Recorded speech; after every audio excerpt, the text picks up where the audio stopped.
भव्य दिव्य अशा मिरवणुकाने खूप मोठा सोहळा या गावकऱ्यांनी पार पडला, त्याबद्दल त्यांना सुद्धा खूप मनापासून शुभेच्छा देतो आणि त्यांचं कौतुक करतो. पाटील, एक राजकीय प्रश्न आहे. तुम्ही मध्यंतरी थकीत वक्तव्य व्यक्त केलं होतं.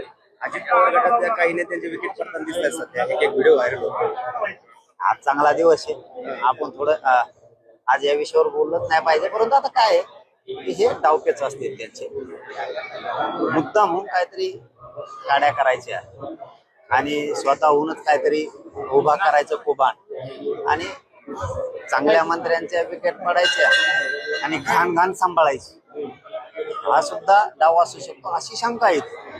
चांगल्या चांगल्या मंत्र्यांच्या पाठीमागे काहीतरी वेगळं हे लावायचं आणि घाण घाण सांभाळायचं, असाही डाव एखाद्या वेळेस असू शकतो.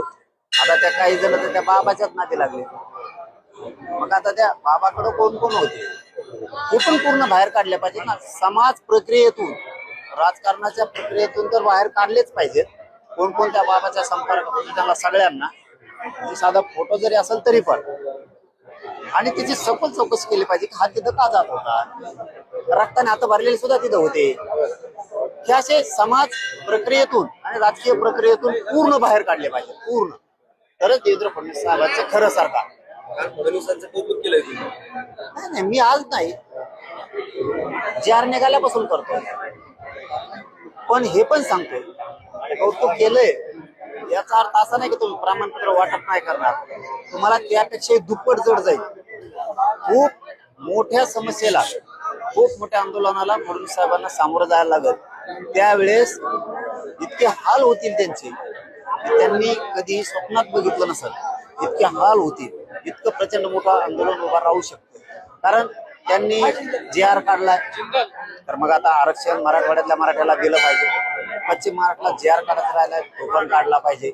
हे त्यांचे काम आहे, ते नाही केले, या स्तुतीचा काही उपयोग होणार नाही. फडणवीस साहेबांनी नक्की लक्षात ठेवायचं. हे मी प्रामाणिकपणानं चॅनलशी सांगतो की आम्ही दिल्याच्या नंतर सन्मान करणारे लोक आहेत, पण न दिल्याच्या नंतर पळता भोई सुद्धा थोडी करू शकतो आम्ही, इतकं भयानक मोठं आंदोलन सुद्धा करू शकतो.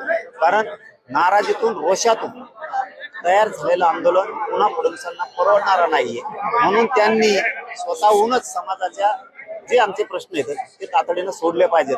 आणि मात्र दुसरंही काम केलं पाहिजे की त्यांनी उपसमिती बरखास्त करायला पाहिजे आणि मराठा आणि कुणबी मंत्रालय सेपरेट स्थापन केलं पाहिजे, स्वतंत्र.